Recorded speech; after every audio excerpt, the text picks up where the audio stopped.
Praxis 5713 Science of Reading Explained Preparation Quiz. Question 1. A 6th grade student, Sophia, is working on a personal narrative. She writes the following sentence: I was so nervous before the big game. Her teacher, Mr. Chen, has just finished a mini lesson on the writing strategy of show, don't tell, encouraging students to use sensory details and actions to convey emotions rather than simply naming them. During a writing conference, Mr. Chen sees Sophia's sentence and sees a perfect opportunity to reinforce the lesson. Which of the following prompts would be most aligned with the show, don't tell strategy and most effective in helping Sophia revise her sentence? Is it? Option A. Sophia, you've told me she was nervous. Instead of telling, can you show me her nervousness? What did her body feel like? What was she thinking? What did she do right before the game? B. Sophia, this is a good sentence, but you need to add more adjectives. Can you describe what kind of game it was? C. Sophia, you have a grammatical error. Was is a weak verb. Can you replace it with a more active verb, like quivered? Or D. Sophia, this sentence is fine. It clearly states her emotion. You don't need to change it. The correct answer is A. The correct answer is A. This question assesses a teacher's ability to provide targeted feedback that reinforces a specific writing lesson. The mini lesson was on show, don't tell. Sophia's sentence, I was so nervous, is a classic example of telling. Option A is the perfect conference response because it directly references the lesson concept. Instead of telling, can you show me, and provides the student with generative, open-ended questions that prompt her to think about the sensory details and specific actions that would embody the feeling of nervousness. This scaffolds Sophia's application of the new strategy in her own writing. Option B asks for more adjectives, which is a form of description, but it doesn't get at the heart of showing through action and sensation. It might lead to a sentence like I was so nervous before the big, important, final game, which is still telling. Option C misdiagnoses the issue. Was is a linking verb, and while stronger verbs can sometimes improve writing, the core issue here is the lack of sensory detail, not the verb choice. Telling Sophia to use quivered would just replace one tell with a more dramatic tell. Option D ignores the teachable moment and fails to reinforce the lesson. Question 2. A student is writing an essay and includes the following sentence: the data suggests that the new policy has been effective.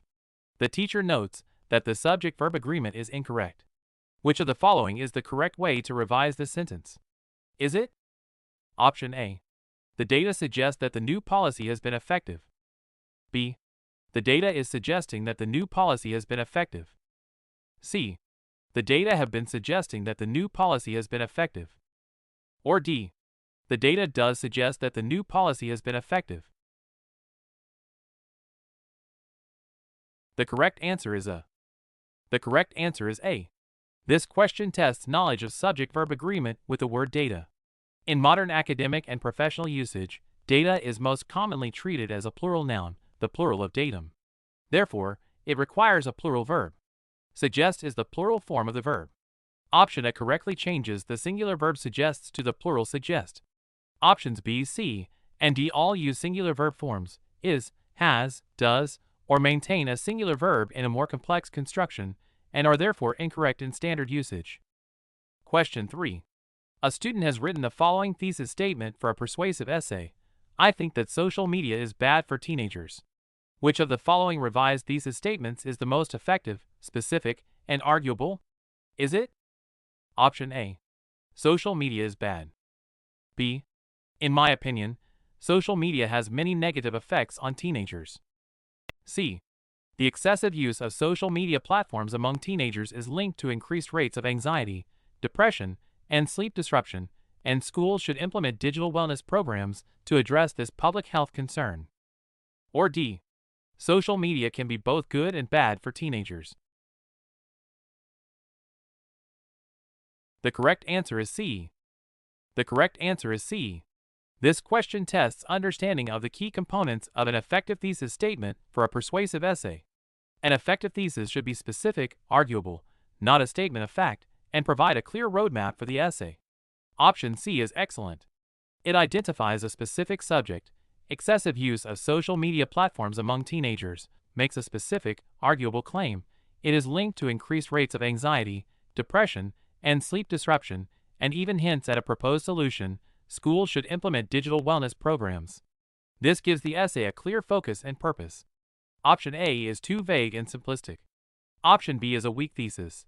It's essentially the same as the original, just rephrased, and uses the weak qualifier in my opinion. Option D is a balanced statement that acknowledges both sides, which is not an effective persuasive thesis because it doesn't take a clear, arguable stance. Option C is the only one that provides a focused, debatable, and substantive claim. Remember, we can take your Praxis 5001 exam for you, remotely and undetected, with pass score guaranteed. Message us via the number in the bio. Question 4.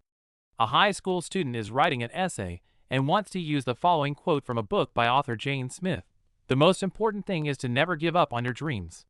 The student's sentence incorporating the quote is, Jane Smith writes that the most important thing is to never give up on your dreams. Is this an acceptable way to use the source material? Is it? Option A. Yes, this is acceptable because the student has accurately paraphrased the author's idea and provided attribution with the phrase Jane Smith writes. B. No, this is not acceptable because the student has used the author's exact words without placing them in quotation marks, which constitutes plagiarism, even though the author is named. C. No, this is not acceptable because the student has not provided a page number for the citation. Or D. Yes, this is acceptable because the student has named the author, and as long as the idea is attributed, it does not need to be in quotation marks. The correct answer is B. The correct answer is B. This question tests a fundamental principle of academic integrity and source integration: the distinction between paraphrasing and direct quotation. The student's sentence uses the author's exact words: "The most important thing is to never give up on your dreams," without any alteration. When a writer uses another person's exact language, they must enclose those words in quotation marks to signal that they are a direct quotation. Simply naming the author is not sufficient.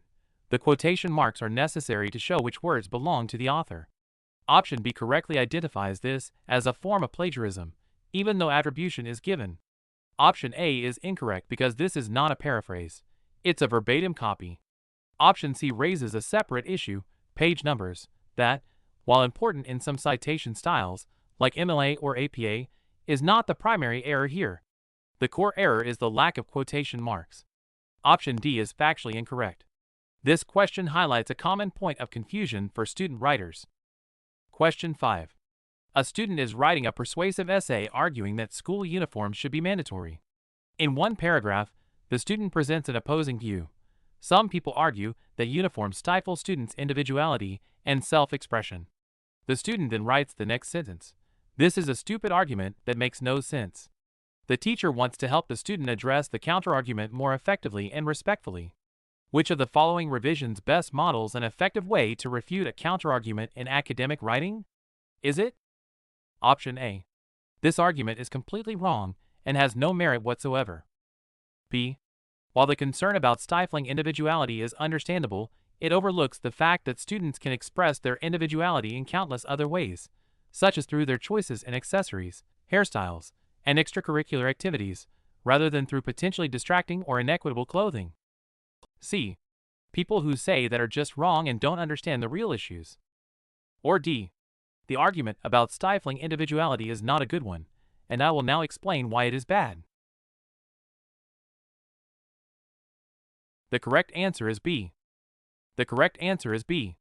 This question assesses the ability to teach effective argumentation, specifically how to respectfully and logically refute a counterargument. A strong refutation acknowledges the opposing view's validity or reasonableness, then provides a logical counterpoint. Option B does this masterfully. It begins by validating the opposing view. The concern is understandable, which shows respect for the reader and builds credibility. It then provides a specific, logical rebuttal that points out an overlooked aspect, other avenues for self-expression. This is a far more persuasive approach than simply dismissing the opposing view. Options A, C, and D are all examples of weak refutation. They are dismissive, insulting, and lack any substantive logical counterpoint. They would undermine the writer's credibility rather than strengthen their argument. Option B models the sophisticated rhetorical move of concession and refutation. How many did you score out of 5? Let us know in the comments below. Also, tell us which exam we should cover next. If you found this video helpful, please like, share, and subscribe for more.